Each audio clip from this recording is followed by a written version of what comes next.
The rain had a way of washing secrets into the open. On the coldest night of December, beneath the golden lights of downtown Manhattan, billionaire tech magnate Adrian Wolf stepped out of his black sedan, irritated by a board meeting that had dragged on for hours. As the founder of Wolf Dynamics, he was used to commanding rooms filled with investors, politicians, and media moguls. But nothing in his empire of glass towers and flashing cameras prepared him for the moment his world tilted on its axis. Near the entrance of the subway station, curled against a concrete pillar, sat a homeless girl no older than 8. Her thin coat did nothing to fight the icy wind, and beside her was a cardboard sign that read, "Hungry. Please help." Adrian would have walked past. He had learned long ago that survival in his world required emotional distance, but something made him pause. Perhaps it was the way she clutched a worn-out stuffed rabbit. Or perhaps it was fate. As she looked up, brushing damp hair from her forehead, the streetlight caught a small crescent-shaped birthmark just above her left eyebrow. Adrian froze. His heart slammed painfully against his chest. That birthmark, identical in shape and placement, was the same one his son had been born with. The same son he had buried 10 years ago. The same son he believed he had lost forever when his marriage shattered like glass. The memory hit him with brutal clarity: hospital corridors, whispered arguments, his ex-wife Elena's tear-streaked face, and the day she left him, pregnant and furious, accusing him of loving ambition more than family. He had assumed the child she carried was not his. Anger and pride had blinded him to the possibility. She disappeared from his life without explanation. Months later, news reached him that she had died in a car accident overseas. No mention of a baby. No trace. No closure. And now this girl stood before him, staring with wary defiance in eyes that mirrored his own. Adrian knelt slowly, his expensive coat touching the wet pavement.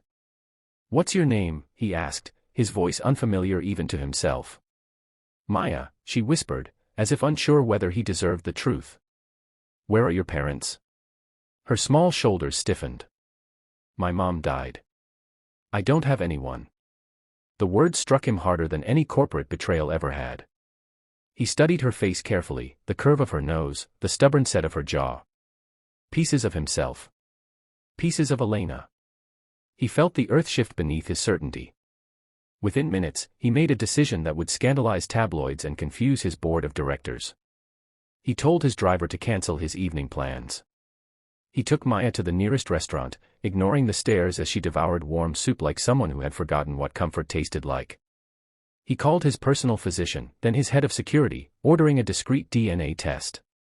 The next 72 hours felt longer than the years he spent building his empire. While the results processed, he learned fragments of Maya's story. After Elena's death, she had lived with distant relatives who saw her as a burden. When money ran thin, she was abandoned in the city with a bus ticket and false promises. She survived by cleaning car windows and sleeping wherever she could hide from danger. Adrian felt guilt coil inside him like poison. Had his pride stolen a decade of safety from his own child? When the results arrived, his hands trembled for the first time since he signed his first billion-dollar contract. The report confirmed it: 99.9% probability of paternity. Maya was his daughter. His breath caught in his throat. He had spent years expanding companies, acquiring rivals, dominating markets, yet he had failed the one person who carried his blood. He drove straight to the penthouse suite where Maya waited under the supervision of a nanny.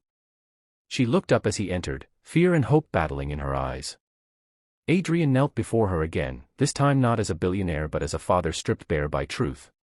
"Maya," he said softly, "I'm your dad." Silence stretched between them. She searched his face, as if measuring whether she could afford to believe him. "You're lying," she said quietly. "No one ever comes back." Her words shattered him. He swallowed the lump in his throat and showed her the DNA report, explaining in gentle terms she could understand. He told her about her mother, about Elena's laughter, her fierce love, her stubborn courage. Tears welled in Maya's eyes when he described the way Elena used to sing lullabies off-key. "She sang to me," Maya whispered. In that fragile moment, the walls Adrian had built around his heart collapsed. He promised her that she would never sleep on the streets again. He promised she would go to school, have her own room, her own future. But more importantly, he promised to learn how to be a father, not with money, but with presence. The media exploded when news broke that the reclusive billionaire had adopted a homeless girl. They did not know she was his flesh and blood. He shielded her fiercely from the spotlight, prioritizing bedtime stories over shareholder calls, school recitals over corporate galas. For the first time in his life, success felt different.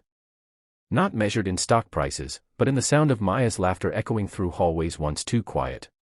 Months later, Adrian stood in front of a foundation he had quietly launched in Elena's name, dedicated to protecting homeless children and reuniting lost families. As Maya held his hand, he realized that fate had given him something no fortune could buy, a second chance. And sometimes, the greatest discoveries aren't found in boardrooms or billion-dollar deals, but in the eyes of a child who carries your past and your future all at once. If this story touched your heart and you believe in second chances, don't forget to subscribe to the channel for more powerful, emotional stories that remind us what truly matters in life.